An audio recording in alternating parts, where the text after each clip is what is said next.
신학에는 크게 이렇게 네 분야가 있잖아요. 성서신학이 있고 역사신학, 그리고 조직신학, 목회신학. 목회신학이라는 말은 이제 pastoral theology라고 해가지고 pastoral이라는 단어를 목회적으로 번역을 했는데, 이제 우리나라 말로 목회신학 하면 꼭 목회를 하는 그런 활동에 관계된 영역이라고 이제 언어가 이렇게 이해가 될 수 있는데요.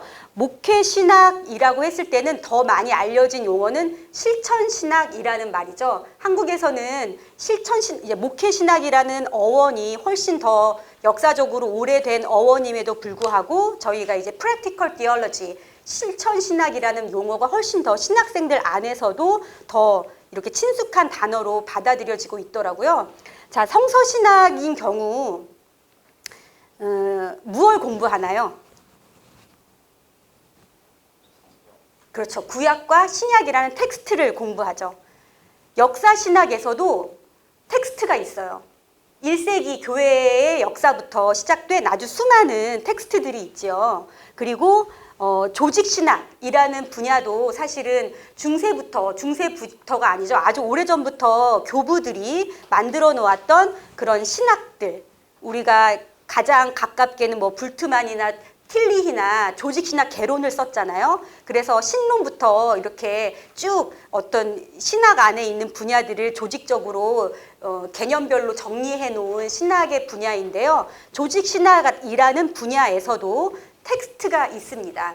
그러면 목회신학이라는 분야, 실천신학이라는 분야 안에요. 사실은 실천신학은 굉장히 다양한 분과가 묶여 있어요. 선교, 구제, 설교, 상담, 예배 다 들어가 있는 이 분과를 우리는 실천신학이라고 이야기하죠. 실천신학 안에 사실 목회 상담이라는 분과가 있는데요. 이런 성서신학과 역사신학, 조직신학이 다루는 텍스트들이 있다면 실천신학에서는 어떤 텍스트를 다룰까요? 특별히 목회 상담이라는 이제 분야를 개척한 분이, 자, 현대 목회 상담은 여러분 이제 실천신학 안에서요, 목회 상담 분야가 어떻게 시작됐는지를 말씀드릴게요. 우리가 이제 이 목회 상담, 실천신학 안에서 어떤 텍스트를 다루느냐라고 말씀드리면서, 목회 상담이 지금 우리 이제 목회 상담이 미국 안에서 시작된 분과예요. 분과인데 이제 미국의 교회 역사라고 할까요? 미국의 역사가가 이 브룩스 홀러필드라는 분이 쓴 책에서 뭐라고 되어 있냐면, In 1939, few theological schools had ever bothered to teach counseling courses라고 되어 있거든요. 이 앞부분까지만 하면, 그러니까 1939년에 few school, few하고 few하고가 굉장히 다른 거 아시죠? few 하면은 거의 없다는 거예요. few 하면 몇몇 학교들이 있다는 건데, 1939년에 few school 거의 없었다는 거예요. 어떤 스쿨이 거의 없었냐면 teaching counseling courses, 상담을 가르치는 신학교들이 거의 없었습니다. 1939년에는요. 그런데 쭉 내려가셔서 by the 1950s, 1950년대경에요. 몇 퍼센트? over 80%. 그러니까 80% 이상의 신학교들이 offering, 그러니까는 80% 이상 사람들이 all of them did라고 되어 있잖아요. 그러니까 80% 이상의 학교들이 카운셀링 코र्스를 가르쳤고요. 또 모든 학교들이 카운셀링 코र्스를 가르쳤고요. 그리고 80%는 필수 과목만이 아니라 애디셔널 코र्스를 제공했다라고 되어 있습니다. 자, 1939년과 1950년 사이에 무슨 일이 있었길래 신학교들마다 없었던 과목을 만들었어요. 목회 상담이라는 과목을요. 사실 한 분과가 없었던 과목이 생긴다는 거는 이게 어마어마한 일이거든요. 교수를 한 명 채용해야 되고, 교수를 한 명 채용하기 위해서는 이 박사학위를 딴 사람들이 또 있어야 되고요. 그러니까 한 분과, 전공 분야가 없었는데 전공 분야가 생겼다는 거는 엄청난 이 정치력도 이렇게 연관이 되어 있는 거거든요. 학교 안에 없었던 과목 하나가 생겨서 그 분야에 교수들을 초청하고 과목들을 학생들이 배우도록 했다라는 것은 엄청난 변화가 일어난 것을 감지하셔야 될 텐데, 1939년도에는 전혀 없었던 과목들이 왜 50년대가 되어서 모든 신학교들은 목회 상담이란 과목을 가르치게 됐고 또 80% 이상의 학교들은 추가적인 상담 과목을 가르치게 된 걸까요? 왜 그렇다고 생각하세요? 미국 사회에 어떤 변화가 있었을까요? 1939년과 1950년 생각하시면 2차 세계대전을 생각하셔야 되죠. 2차 세계대전이 1945년에 끝이 나서 이제 50년대 45년이라고 생각하시면 1, 2차 세계대전이 끝나고 지금 전쟁터에서 돌아온 수많은 사람들이 이 교회에 주일 예배를 드리고 있다고 생각하시면 되고요. 전쟁터에서 사랑하는 아들을 잃고 남편을 잃은 수많은 유가족들이 이 교회의 멤버라고 생각하시면 됩니다. 그런 이제 변화된 환경이죠. 그런데 변화된 환경인데 우리 목사님들은 1939년까지 미국 안에서 목회자들에게 상담이란 과목을 가르치지 않았어요. 그래서 접근을 하실 때 더 기도하자, 더 찬송하자. 그러면 이 PTSD라고 들어보셨나요? 포스트 트라우마틱 스트레스 디스오더라고 해가지고 이 트라우마라는 거는 심리에 큰 상처를 입힐 만큼의 굉장한 충격을 주는 사건을 트라우마라고 하잖아요. 포스트 트라우마 스트레스 디스오더라고 해가지고 이제 큰 사건을 겪고 난 이후에 사람들이 겪는 정신적인 질병을 그것은 계속적인 어떤 플래시백이라고 하나요? 전쟁터에서 있었던 일들이 계속 자기 사고가 자기가 의도하지 않은데 그 사고가 계속 자기를 괴롭히는 거죠. 그래서 잠도 못 자고 불안하고 우울하고 이런 것들로 시달리는 그런 사람들이 생겨났어요. 사실 맨 처음에 이 PTSD라는 진단이 생긴 것은 거의 1970년대 이후라고 보시면 되는데요. 사람들은 이렇게 PTSD에 시달리는 군인이나 그런 사람들을 남자답지 못하다라고 평가절하하고 그 사람들의 아픔에 더 이렇게 식초를 뿌리는 그런 접근을 했습니다. 이 심리를 잘 이해하지 못했기 때문에 PTSD를 이해하지 못한 거죠. 제가 이제 PTSD라는 이 트라우마와 치료라는 책을 최초로 쓴 그 책도 슬라이드를 보여드리면 좋았을 텐데 그 책에서 뭐라고 이야기하냐면 제가 궁금했던 게 있었어요. 왜 성경 안에 수많은 사람들이 전쟁을 하잖아요. 아말렉, 뭐 이렇게 블레셋 수많은 사람들이 전쟁을 하는데 구약 성경 시대의 사람들은 아무도 PTSD를 경험하지 않았거든요. 왜 이렇게 새로운 이게 완전 신종병이잖아요. 왜 이렇게 생겼을까 궁금했었는데 사람들의 신념 안에 이건 하나님을 위한 싸움이야 라는 신념이 있을 때는 아이를 죽이고 그리고 선량한 시민들을 죽이면서도 아무런 양심의 가책을 느끼지 않아요. 사람들은.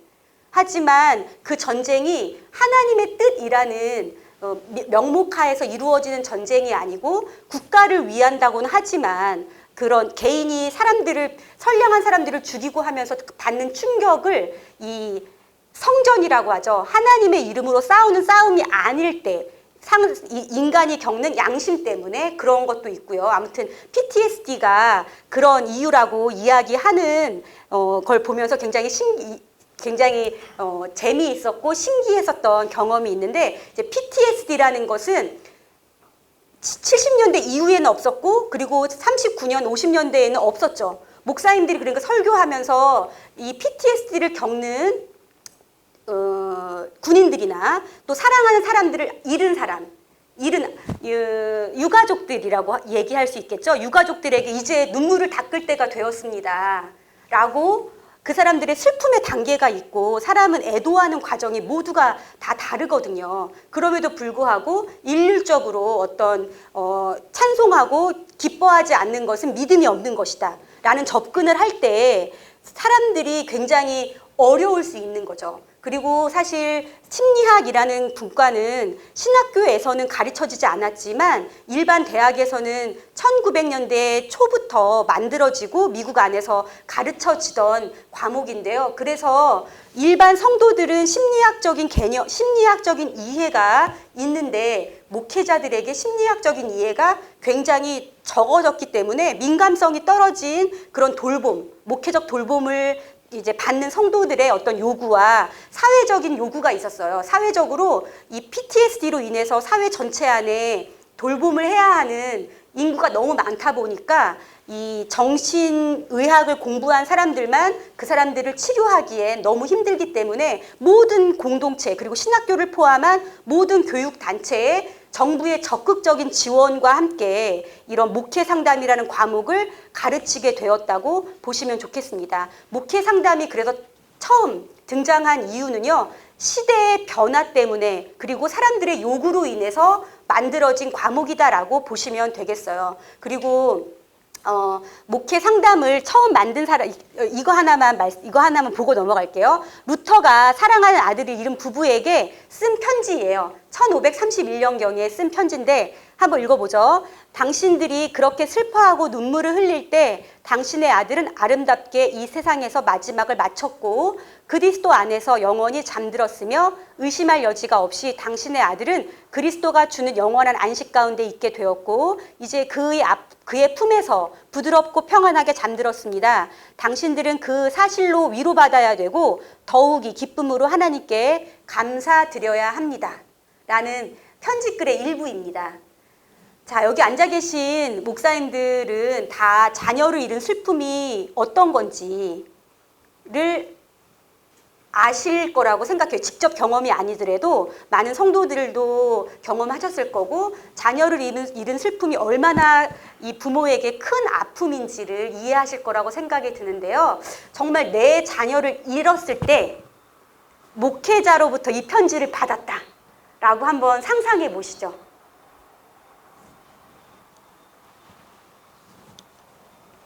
편지가 어떻게 느껴지세요? 딴 나라 얘기처럼? 아, 조금 더, 왜 딴 나라 얘기처럼 들리시죠?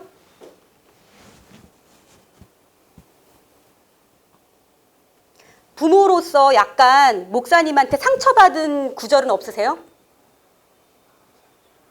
네네. 감사드려야 합니다. 또 어떤 구절이 좀 나는 힘들다.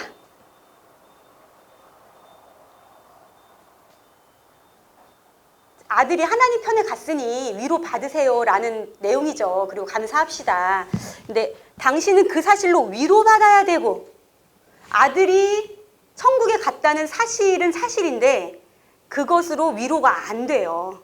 아들을 잃은 그 슬픔 위로받아야 한다. 그 당위로 인해서 슬픔이 위로가 되는 게 아니잖아요.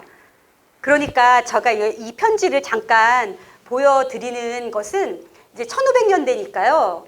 루터도 전혀 심리학적인 이해가 없었던 사람이죠. 어쩌면 이 편지 글이 그 당시 성도들을 위로했을 수도 있습니다. 위로했을 거예요. 그리고 목사님의 이 편지로 인해서 아 그래 내 아들이 하나님께 갔어. 다시 한번 자기를 이렇게 돌아보는 계기가 됐을 수도 있는데 현대 여러분의 교회의 성도들에게 여러분께서 이런 편지를 보내신다면 얼마나 많은 성도가 목사님의 사랑과 돌봄을 느낄 수 있을까? 또는 우리 목사님이 참 내 슬픔을 이해하지 못하시는구나 라는 어떤 아픔을 남기는 그런 글은 되지 않을까를 돌아보시면 좋겠고요. 지금 목회 상담이 이렇게 교회 안에 그리고 신학교 안에서 가르쳐지게 되는 이유가 저는 이 글 편지글이 아주 단편적으로 보여줄 수 있다고 생각합니다. 현대를 살아가는 우리 성도들을 이해하지 못하고 경험을 이해하지 못하고 우리가 성서라는 전통 안에서만 답을 찾으려고 할 때 상처를 줄 수 있는 돌봄을 할 수 있다는 거죠. 내 의도와는 상관없이 난 정말 돌보려는 의도였지만 성도가 상처를 입는다면 우리가 좀 돌아봐야 하지 않나라는 생각이 드는데요. 목회 상담은 그래서 여러분 1925년에 안톤 보이즌이라는 사람이 목회 상담이라는 운동을 시작했어요. 이제 목회 상담이라는 운동은 클리니컬 패스토럴 에듀케이션이라고 해서 CPE라는 병원 안에서의 원목 훈련입니다. 우리 신학생들이 성도들의 삶을 잘 경험하지 못하잖아요. 그러니까 사실은 저희 특별히 한국이 신학을 학부부터 하니까요. 신학교에서 신학원에서 이제 가르치면 고등학교 졸업하고 신학대학을 오고 신학대학에서 신학대학원을 가고 온실 속에서 자란 아이들이에요.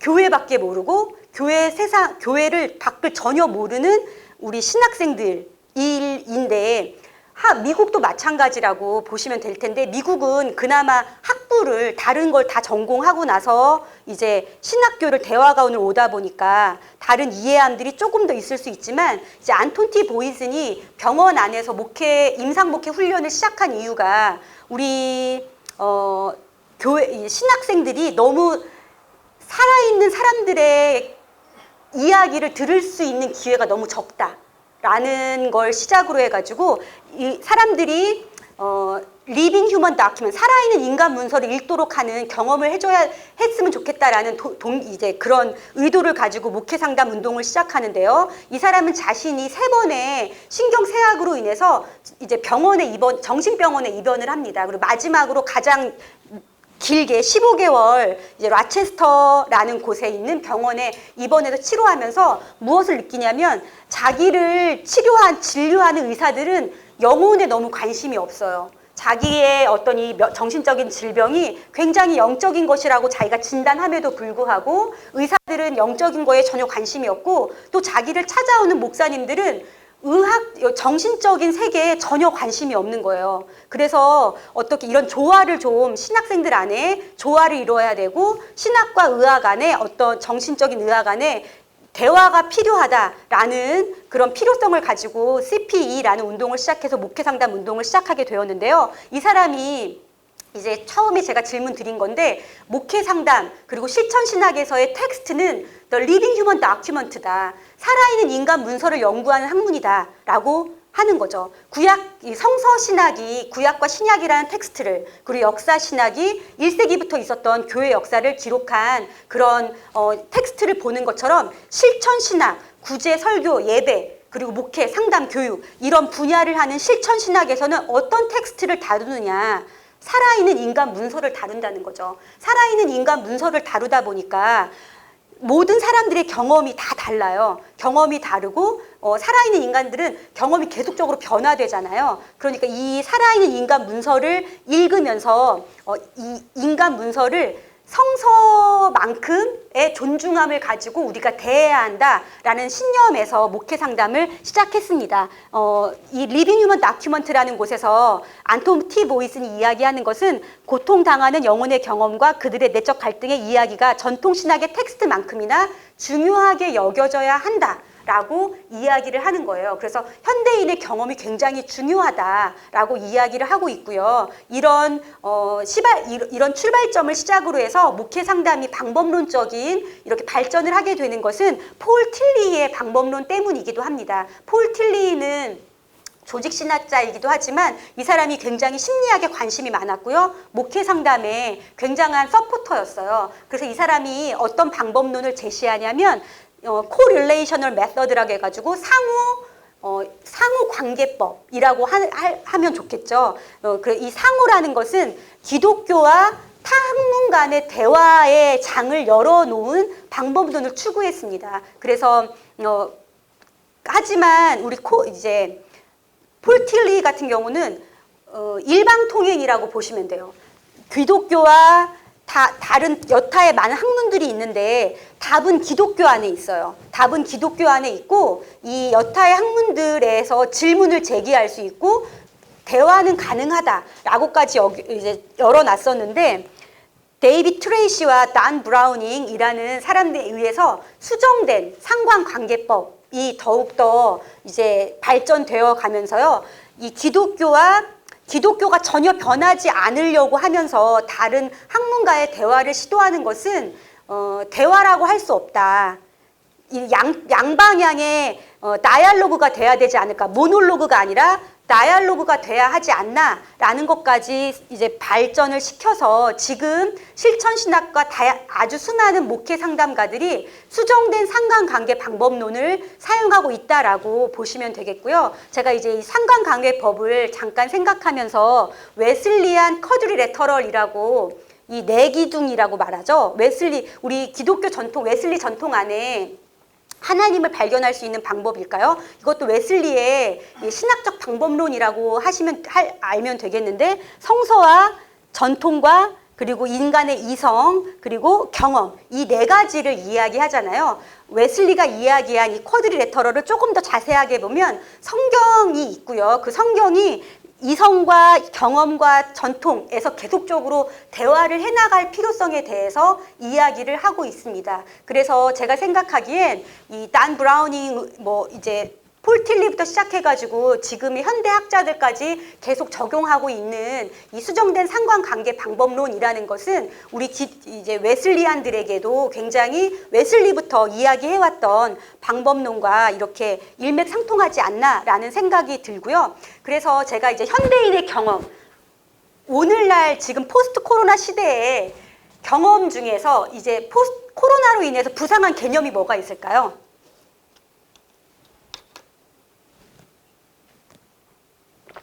제가 포스트 코로나 시대 이후 시대의 소그룹이라고 하면서 계속 고민할 때 이제 포스트 코로나 때문에 생겨난 개념은 비접촉, 언택이죠.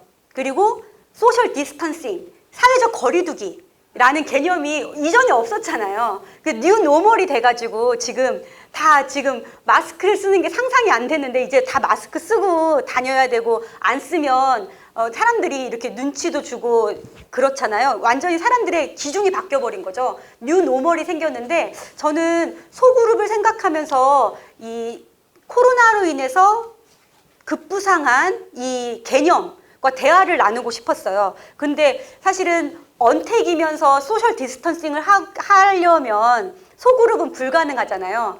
그래서 비대면으로 소그룹을 한다고 할 수도 없고 어떻게 해야지? 제가 계속 고민을 하는데 저는 대한 공동체로서의 교회를 그러면서 제가 이제 고민하면서 대한 공동체로서의 교회라는 개념이 저에게 떠올랐는데요. 대한 공동체라는 것은 이제 카운터 커뮤니티라고 해가지고 왜 권투에서 펀치를 날리면 또 날라오는 게 카운터 펀치잖아요. 그런 것처럼 카운터 커뮤니티는 이제 기존에 있는 공동체에 어떤 대안을 제시할 수 있는 그런 공동체가 돼야 한다라고 제가 제시를 하고 있습니다. 그래서 이 시대가 변해가지고 언택, 비접촉이라는 개념이 많아질 거고요. 제가 지난 학기 말에 교육부에서 주관하는 유튜브 온라인 그 컨퍼런스를 함께 같이 들었는데 사실 교육 분야는 언택이라는 이 개념이 새로운 정말 노멀이 됐어요. 그래서 아마 코로나가 끝나도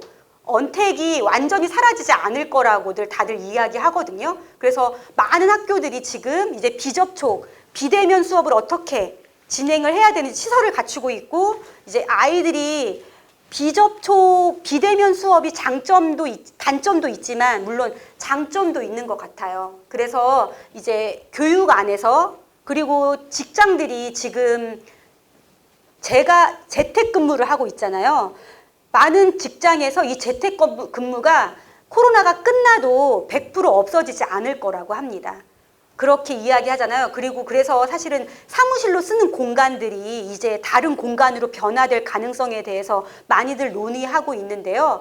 저는 이 언택, 비접촉이라는 개념들이 새로운 노멀로 부상을 해도 사실 교회 안에서 비접촉이 대안이 될 수 없다. 이 세상에 굉장히 많은 이 비접촉이라는 개념이 있지만 그럼에도 불구하고 우리가 대한 공동체로서 제가 제시하고 싶은 것은 접촉이라는 어떤 예수께서 이끄셨던 어떤 밥상 공동체를 우리가 포기할 수 없다는 것이죠. 그래서 그런 대안적인 가치를 우리가 잃지 말아야 한다라고 생각이 들었고요. 그것에 대해서 학성교회 서대석 목사님께서 이렇게 저한테 주신 글 중에 이런 부분이 있었어요. 교회의 공공성 회복은 지역 공동체와 함께하는 사회적 책임과 역할이라고 생각하면서 동시에 교회의 정체성의 회복이라고 말할 수 있다.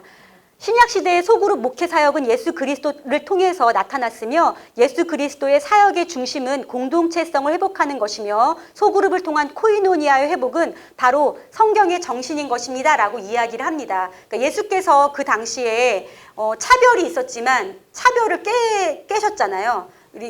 그런 것처럼 예수가 굉장히 그 시대의 정신을 거스르는 일을 했기 때문에 십자가에 못 박히신 것이기도 하시죠. 그래서 우리 교회가 오늘날 21세기 그리고 포스트 코로나 이후에 살아남기 위해서 세상의 것들을 사실은 따라가려고 해도 너무 힘들어요. 그러면 그렇게 따라가려고 하다 보면 우리가 정말 예수께서 제안하셨던 그런 가치들을 잃을 수 있는데, 포스트 코로나 이후에 정말 신약 안에서 예수께서 주시는 어떤 그런 공동체 정신, 밥상 공동체, 평화 공동체, 그런 샬롬이 임하는 공동체라는 개념들을, 가치들을 놓을 수가 없다라는 거 생각해 주시면 좋겠고요. 저는 대안 공동체, 접촉을 포기할 수 없다라는 것을 이야기하면서 이 신경과학이라는 분야와 함께 이야기를 하고 싶었습니다. 제가 신경과학 쪽에 관심이 많아서 그쪽 이제 우리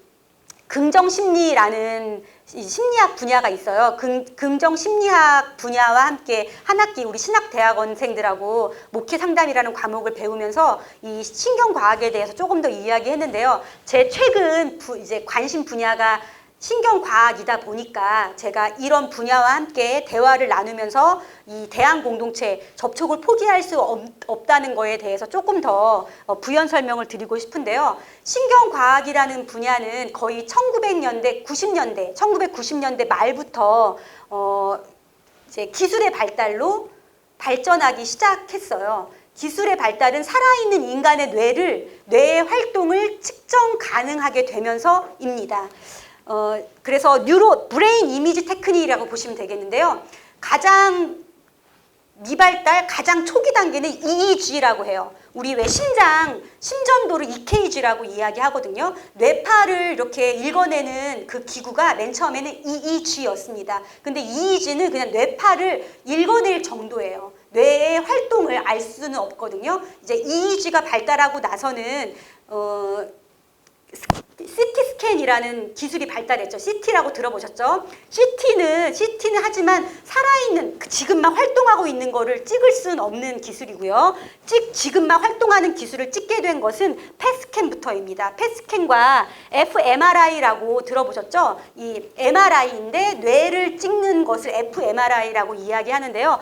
펫스캔과 fMRI를 통해서 지금 살아있는 사람의 뇌가 어디가 혈류가 많이 돌고 있고 활성화가 되어 있는지를 발견하는 그런 기술의 발달과 함께 이 뉴로사이언스가 발달했고요. 뉴로사이언스의 발달과 함께 또 이제 같이 부상한 그 분야가 굉장히 많은데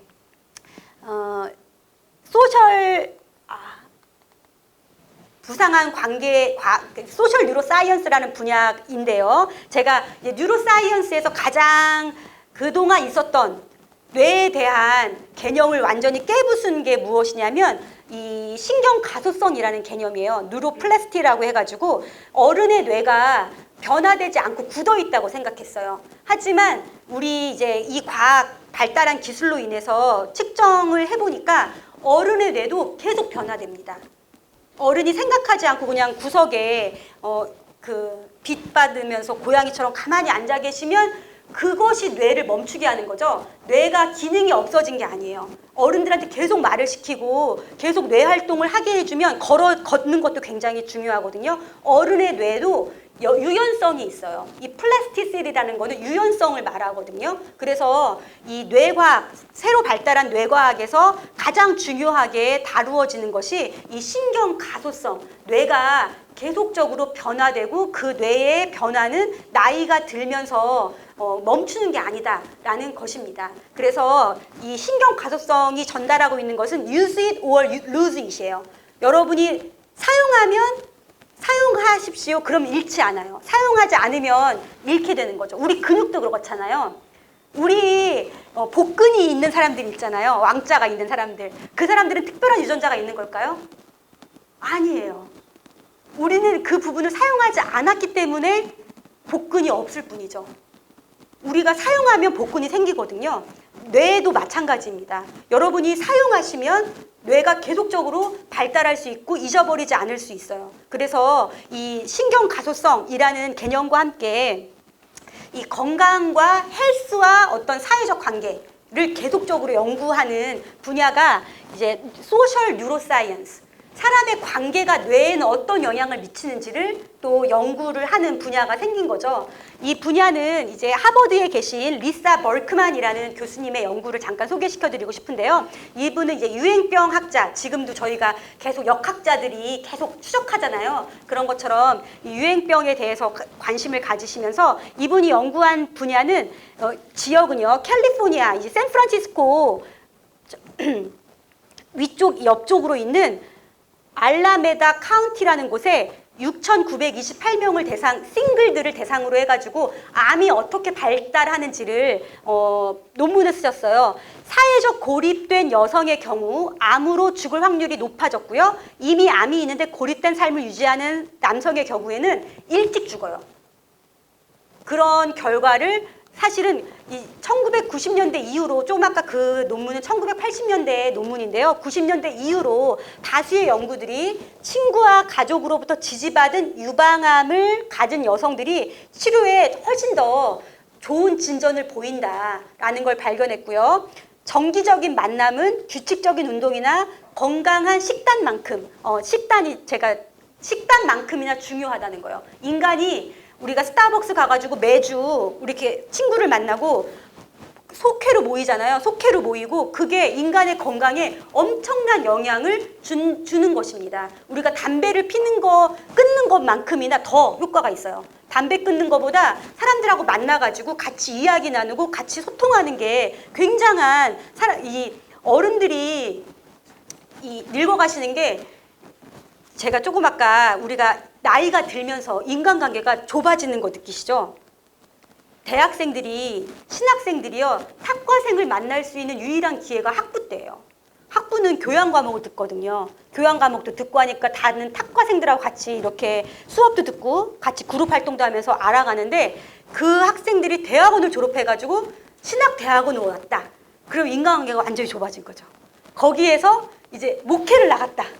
그러면은 목회다 들어가만 어울리는 거잖아요. 그러고 나이가 들어요. 나이가 들면 점점 사람들하고 관계가 좁아지거든요, 우리 인간은. 그래서 이 교회라는 공동체가 굉장한 사명이 있는 거예요. 사람들은 교회에 아주 다양한 사람들이 만날 수 있는 공간이잖아요. 막 믿음이 없는 사람들은 동호회를 찾거나, 그런 어떤 사람들이 나이가 들면서 자기가 외로워지니까 좀 적극적인 사람들은 동호회를 찾거나 막 해가지고 사람들 있는 곳에 가지만, 많은 사람들이 나이가 들면서 이 고립이라는 아이솔레이션, 가족이 없으면 더 그렇고요. 더 고립을 경험하는 거죠. 그래서 남자든 여자든 이렇게 고립돼 있으면 굉장히 이 암 진단에도 그렇고 치유에도 굉장한 영향이 있더라라는 것을 이야기하는 거예요. 그 고립과 이 그룹에 있을 때 사람이 얼만큼 영향을 받는지를 조금 더 연구하고 싶지만, 사람을 연구 목적으로 고립을 해놓으면 굉장히 이거는 안 되는 거니까요. 그 실험을 2005년에 발표된 논문에는요, 유방암과 사회적 상호작용인데요, 정기적으로 만나는 가까운 사람들이 없는 여성의 경우 단기적으로는 심리적 고통이 따를 뿐 아니라 장기적으로 유방암을 발전시킬 수 있는 위험성이 굉장히 컸다고 이야기를 합니다. 그래서 많은 서바이버라고 하죠. 생존자들, 암을 이겨낸 사람들을 보니까 주변에서 나를 병원에 태워줄 사람이 있었는가, 나에게 가까이 와가지고 등을 두드려주면서 힘내라고 이야기해줄 수 있는 친구들이 있었는가, 자기를 어떻게 도와주었는지, 소셜 네트워크가 어땠는지가 굉장히 이 사람의 치유에 굉장한 효과가 있다는 것들이 다양한 논문들이 이야기를 하고 있고요. 이 조금 아까 사람이 그룹에 있고 아이솔레이션에 있을 때 영향을 알아보는 것은 윤리적으로 안 되기 때문에 쥐를 가지고 실험을 했어요. 쥐를 가지고 시험을 했는데, 여기 보시면 여기 이 그래프가 전혀 튜머가 없어요. 그러니까 이 암덩어리가 없는 상태에서 시작하는 거거든요. 둘 다. 하나는 그룹 안에서 자랐고요. 하나는 이제 고립 가운데서. 하나가 아니라 아주 다수의 쥐들이 그렇게 자라는 거죠. 그래서 사회적으로 고립된 쥐의 경우 집단으로 생활한 쥐보다 암 발병률이 훨씬 높은 것을 보실 수 있습니다. 지금 보면 지금 까만 닷, 저 밖으로 빠지는 게 그룹에 있었던 쥐고요. 안쪽으로 빠지는 게 이 고립된 상태에서 쥐라고 보시면 되거든요. 암 발병률이 훨씬 더 빨라지는 거 보이시죠? 고립은 별개의 이 튜머 수를요. 튜머라 혹이죠, 혹. 이게 혹이 암인지 그냥 혹인지는 나누어지는 건데 우선 이 혹이 생길 확률이 135%. 고립에 있으면 혹이 생길 수 있는 확률이 그렇게 높아진다는 거예요. 그리고 튜머 중으로 암으로 판명되는 경우는 고립에 있었던 쥐에게는 50%, 그렇지만 그룹으로 있었던 쥐에게는 15%라는 퍼센테이지가 나오고요. 고립은 혹의 수와 사이즈에만 영향을 주는 게 아니라 생체적인 스트레스 반응에 영향을 준다는 거예요. 이게 더 중요합니다. 생체의 스트레스 호르몬. 우리 목사님들 병원에 혹시 가셨는데 스트레스 때문이에요 라고 의사가 진단을 내린 적이 있으세요? 그러면은 이 의사가 실력이 없구나. 어떻게 정확하게 더 진단을 해가지고 분명한 이유를 알려줘야지. 그거 모르니까 이렇게 얘기했구나. 이런 생각을 하셨을 수도 있는데 스트레스가 우리 인체 안에 미치는 영향이 대단합니다. 호르몬하고 연결이 되어 있어서요. 이제 고립에 있을 때 스트레스 호르몬이 훨씬 더 많이 나온다는 것을 보시면 되는데 생후 3개월 동안 고립시켜 놓고요. 그 다음에 그 쥐들이 있는 우리에다가 여우 오줌을 이렇게 뿌렸대요. 여우 오줌이라는 게 이 포식자가 가까이 있다라는 느낌을 주는 거거든요. 그러면 누가 날 잡아먹으려고 하면은 우리도 막 긴장하잖아요. 긴장하고 이제 스트레스 호르몬이 방출되는 거거든요. 그런데 그랬을 때 고립에 있었던 쥐에서 스트레스 호르몬이 10배가 더 나온다는 거예요. 그러니까 같은 쥐였어요. 같이 태어났는데 고립에 있는 쥐가 스트레스 호르몬에 훨씬 더 많은 생산을 한 거죠, 평소에. 그래서 우리가 보일러처럼 지금 여기도 에어컨이 딱 세트되어 있잖아요. 몇 도까지 되면은 계속 돌아가잖아요. 그런 것처럼 생후 3개월 동안 쥐들이 자기 스트레스 호르몬을 생성하면서 그 셋이 되는 경우가 있는 거죠. 그러니까 고립에 있는 쥐들이 훨씬 많은 스트레스 호르몬 상에서 편안함을 느껴요. 누군가 계속 불안한 사람이 있어요. 그 사람은 불안한 일이 없으면 불안하거든요. 그러니까 자기한테 불안한 게 그게 익숙한 거예요. 그래서 셋 포인트라고 말씀드릴 수 있는데 고립 안에서 자란 쥐는 스트레스 호르몬을 생성할 수 있는 능력이 10배나 많다는 거죠. 그러면 스트레스 상황을 맞이했을 때 그룹 안에서 있었던 쥐한테에서도 스트레스 호르몬이 나오는 거고 고립 가운데 있었던 쥐한테도 스트레스 호르몬이 나오는 건데 이 쥐가 고립 가운데 있었던 쥐가 스트레스 호르몬을 훨씬 더 많이 방출하니까요. 이 쥐의 건강에는 훨씬 더 안 좋은 거죠. 왜냐하면 1분, 2분 동안 방출된 스트레스 호르몬은 우리 인체 안에 15분, 20분 이상으로 머물 수 있는 영향력이 있거든요. 그래서 스트레스 호르몬이 얼만큼 중요한지가 보시면 되겠고 콜티솔이라는 스트레스 호르몬을 방출했는데요. 대표적인 스트레스 호르몬은 콜티솔, 아드레날린 들어보셨죠? 그리고 우리를 이렇게 안정시켜주는 활력 호르몬은 엔돌핀, 옥시토신, 세라토닌이라고 보시면 되겠습니다. 고립 안에 있었던 쥐한테서 콜티솔이라는 스트레스 호르몬이 훨씬 더 많이 방출된다는 거죠. 포유동물로 생애 초기 관계는 이후 성인이 된 후 스트레스 반응을 효과적으로 하기 위해서 굉장히 필수적입니다. 그래서 사실은 생후 24개월, 12개월이라고 하죠. 그 아이가 막 태어났을 때 정말 고립 안에 2차 세계대전이 발생하고요. 아이들을 전쟁이 막 폭탄이 떨어지지 않는 시골로 옮겼어요. 시골로 옮기고 깨끗하게 기저귀 갈아주고 정기적으로 우유를 줬거든요. 근데 걔들이 많이 죽어요. 도시에 있었던 애들보다 훨씬 더 많이 죽었어요. 그래서 그때 영국에서 깜짝 놀랐죠. 아, 인간의 생존에 정말 중요한 건 먹는 게 아니구나. 깨끗하게 기저귀 갈아주고 먹을 것만 기축적으로 주면 애들이 살 거라고 생각하고 폭탄이 떨어지지 않는 시골로 옮긴 거예요. 그런데 위험한 가운데서 엄마랑 같이 있는 게 아이들한테 훨씬 더 많은 안정감을 주는 거죠. 그래서 이 생후에 포유동물에게서 생후에 그룹 안에 있었던 게 성인이 되어서 스트레스를 어떻게 다루는지에 훨씬 연관이 있다는 거예요. 그러니까 처음에 스트레스 호르몬을 막 10배 이상 생성한 아이들은 굉장히 짜증이 많겠죠. 성인이 되어서도.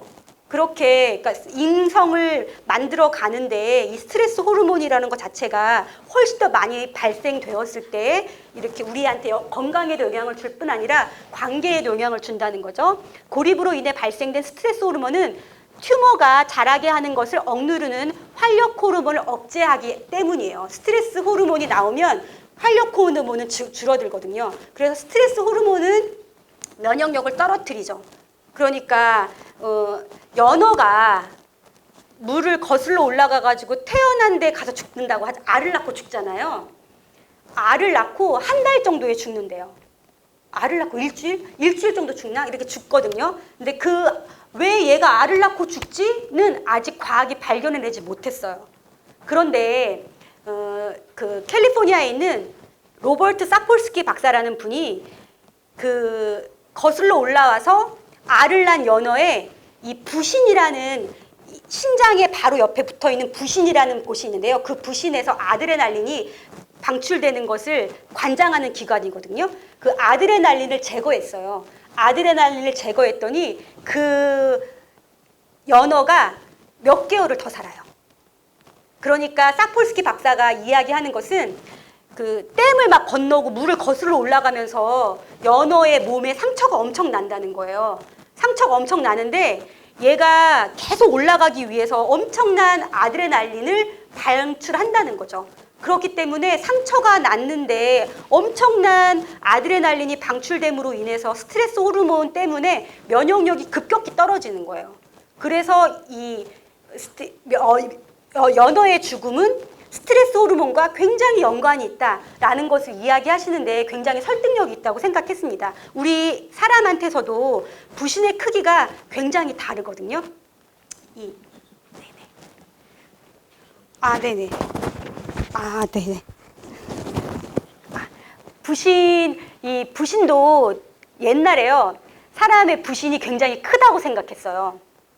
굉장히 크다고 생각했는데 이 시체를 맨 처음에 해부학이 발달하기 시작했을 때요. 누구의 시체를 해부할 수 있었을까요? 맞습니다. 불황자인데 그 전에는 사형수들이에요.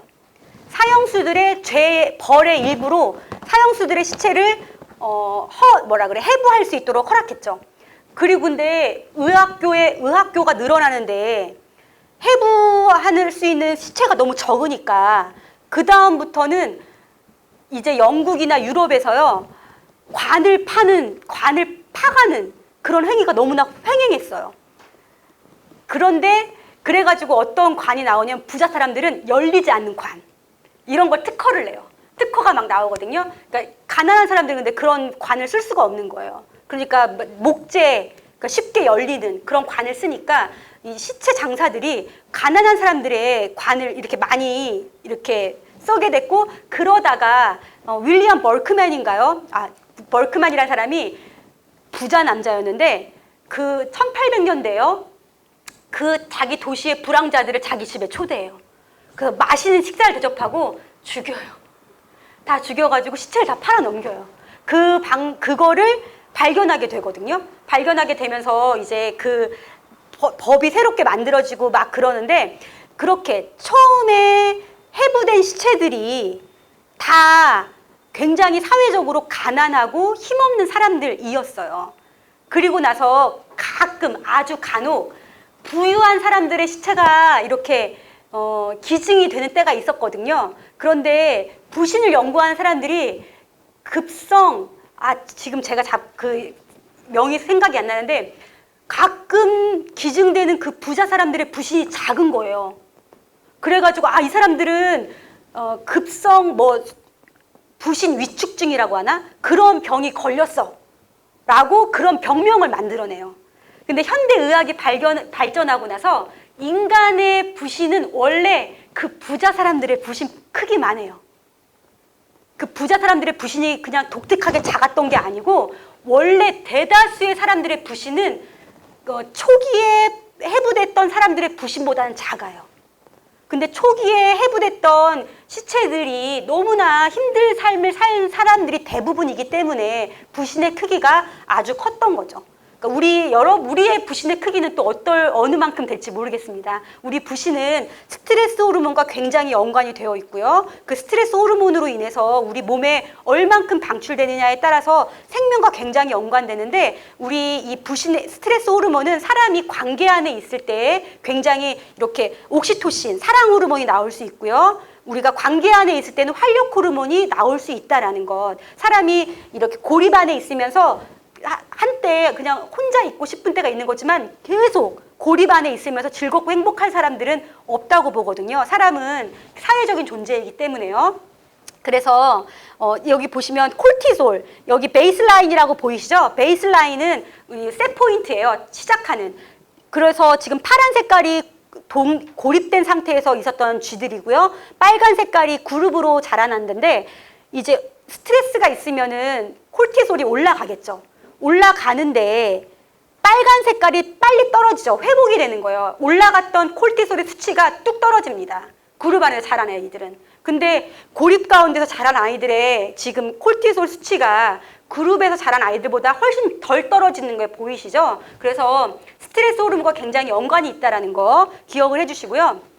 이 The Blue Zone이라는 책에서는 세계에 장수하는 도시 5군데를 뽑았어요. 장수하는 도시 5군데, 첫 번째 도시가 이탈리아의 사르디니아라는 곳이고요. 두 번째 오사카, 오키나와, 그리고 코스타리카이고 미국이고 그리스에 있는 도시라고 보시면 되겠는데, 이 사르디니아, 제가 논문을 쓰면서 이 사르디니아라는 곳은요, 이탈리아의 이 시실리 말고 저 섬이 보이시죠? 저쪽에 있는 이 아주 평화로운 도시라고 보시면 되겠는데, 이 사르디니아라는 곳을 블루존이라는 책을 쓴 사람만 연구한 게 아니라 제가 많이 인용한 그 수잔 핑커라는 사람이 그 빌리지 이펙트라는 곳에 글을 쓰면서 뭐라고 이 도시를 연구했는데요. 이 도시의 특징이 뭐냐면 남녀가 평균 수명이 같아요. 평균 수명이 누가 더 길죠? 보통 여자가 길죠. 보통 전 세계적으로 여자가 오래 삽니다. 여자가 오래 사는 이유는 여자가 관계하기 때문이에요. 다른 진이 있는 게 아니고요. 여자들이 훨씬 더 관계해요. 결혼하면 그 인간관계가 여성 위주로 돌아가거든요. 그래서 아내를 일찍 잃은 남편들이 고립에 있죠. 그래서 사망이 일찍 더 죽어요. 그래서 정말 관계 때문에 여성의 생명이 높은데, 이 사르디니아라는 마을에는 100세를 이상 산 사람들이 굉장히 많고요. 그 사람들이 남자, 여자가 거의 동등하게 살아가고 있다는 거예요. 그래서 이 빌리지 이펙트에서 이 고립된 마을이다 보니까, 산이 있다 보니까 공기도 좋고 먹는 것도 잘 먹고 깨끗한 걸 먹고 하겠죠. 하지만 이 책에서도 이야기하는 것은 관계입니다. 이쪽 이탈리아 사람들도 굉장히 한국 사람들처럼 다세대가 모여 사는 경우들이 있는데, 이 마을에 혼자 사는 노인은 없어요. 다 가족들과 같이 살아요. 그래서 이 사람이 관계 안에 있는 게 얼만큼 우리에게 영향을 주는지, 우리 뇌에, 그리고 스트레스 호르몬과 어떤 이 활력 호르몬과 연계하면서 얼만큼 영향을 주는지를 계속 이야기하고 있는 거죠. 그래서 이 책에서 사람에게 건강에 영향을 주는 쭉 요인을 보시면요. 위에 3가지, 탑 3가지가 사회적 관계예요. 사람의 생명에 영향을 주는 요소는 사회적 관계가 가장 높고요. 그 다음 흡연입니다. 그 다음 음주나 흡연을 끊는 것보다 사회적 관계를 갖는 것이 훨씬 더 좋은 영향을 준다고 보시면 되겠습니다. 소셜 뉴로사이언스에서는 이런 사람이 왜 관계 안에 있어야 하는지 그러니까 우리가 지금 이 책은 사실은 이 온라인 상에서의 만남이 훨씬 더 많아지는 세상에 대해서 이야기하면서 사람들은 대면적으로 만나야 한다라는 걸 계속 주장하고 있는 책인데, 저는 이거를 이제 교회 안에서도 소그룹을 하면서 비대면, 그러니까 줌이나 그런 걸로 소그룹을 잠깐 할 수 있겠지만, 영구적으로 비대면 소그룹이 교회의 소그룹을 대체할 수는 없다고 생각이 들어요. 그래서 우리가 소셜 사이언스나 뉴로 사이언스에서 이야기하는 어떤 이런 발견들을 가지고 비접촉의 시대에 접촉을 해야 하는 당위성을 제시할 수 있지 않을까라는 생각을 해보게 되었습니다. 그러니까 제가 굉장히 교회 안에서의 그러면 의미적인 만남이에요. 종교가 사람들이 종교 활동을 하는 게 우리 인간한테 건강에 훨씬 더 좋은 영향을 미친다라고 하는데 저는 그 이유 중에 하나가 사람들을 만남의 장으로 끌어들일 수 있는 그런 장이기 때문이라고 보는데요. 이 교회 안에서의 의미적인 만남, 의미 있는 만남이 어떻게 이루어지게 있게 할 수 있을지는 다양한 방법이 있겠죠. 어떻게 아픈 사람을 돌볼 것인가, 조직적으로요. 또 아기를 이제 출산하는 사람들을 조직적으로 어떻게 도울 것이냐. 할머니들, 권사님들을 이렇게 조직해가지고 한 가정을 서포트할 수 있도록 돕는 그런 공동체를 유기적인 공동체를 만들어가는 것도 다 목사님들 한 사람 한 사람의 어떤 역량이 아닐까. 그리고 목사님들의 목회적인 그런 또 도시적인 특성들이 다 다르니까요. 공동체의 특성이 다르니까. 하지만 사람을 그냥 한 공간에 모아놓아서 이런 호르몬의 방출이나 이런 게 생기는 게 아니라 대화를 해야겠죠. 대화를 하고 의미 있는 어떤 소통들이 이루어지게 하는 공동체가 반드시 되어야 한다. 그것이 예수 정신이 아닐까라고 생각이 들었습니다. 그래서 교회 안에서 어떻게 의미 있는 관계를 이렇게 하십시오라고 이렇게 구체적인 방안을 제시하지 못한 한계에 대해서 다시 한번 사과를 드리고요. 목사님, 우리가 좀 토론하는 장이 있으면 조금 더 이런 이야기를 한다면 더 좋겠다라는 생각이 들었습니다.